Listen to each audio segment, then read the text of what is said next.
देखी भैया सब कलाकार लोग में एगो हम छोट कलाकार बानी। सभे हमरा से बड़ भैया बा, केहू ट्रेनिंग स्टार बा, केहू पावर स्टार बा। वही भौजी के लोग के ऊपर एगो गीत बा भैया, तनी ध्यान से सुन लो। अरे हम तो से पूछ ले सुरेंद्र भाई बहो, काहे सुखल तार गाल। अरे हम तो से पूछ ले खेसारी भाई बहो, काहे फूलल तोहर गाल। हम तो करी मजाक जनी दियो जवाब, ई तो देवरे के हो कोला हो। अरे मन करे धई के लगाई दीदी हो, ए भौजी रंगा झूला। हम तो से पूछ ले दिनेश भाई बहो, काहे फूलल तार गाल।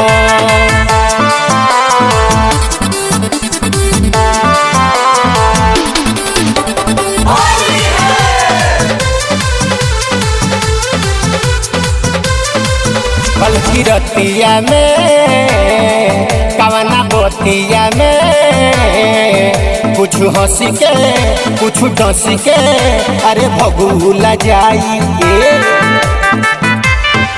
बल्कि रतिया में कवना बोतिया में, कुछ हंसी के कुछ डसी के, अरे भगुला जाई। हम तो से पूछ ले पवन भाई बहो, काहे फूलल तार गाल।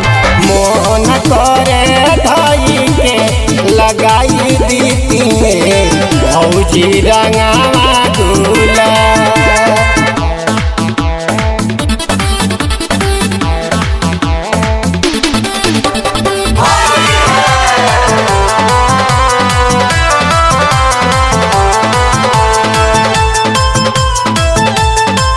हमारा भाई के भौजाई के, अरे पवनो जवाब नइखे भाई।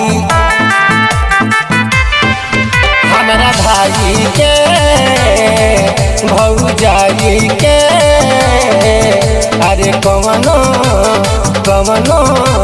जवाब नइखे भाई। हम तो से पूछ ले सूरदास भाई बहो, काहे फूलल तार गाल।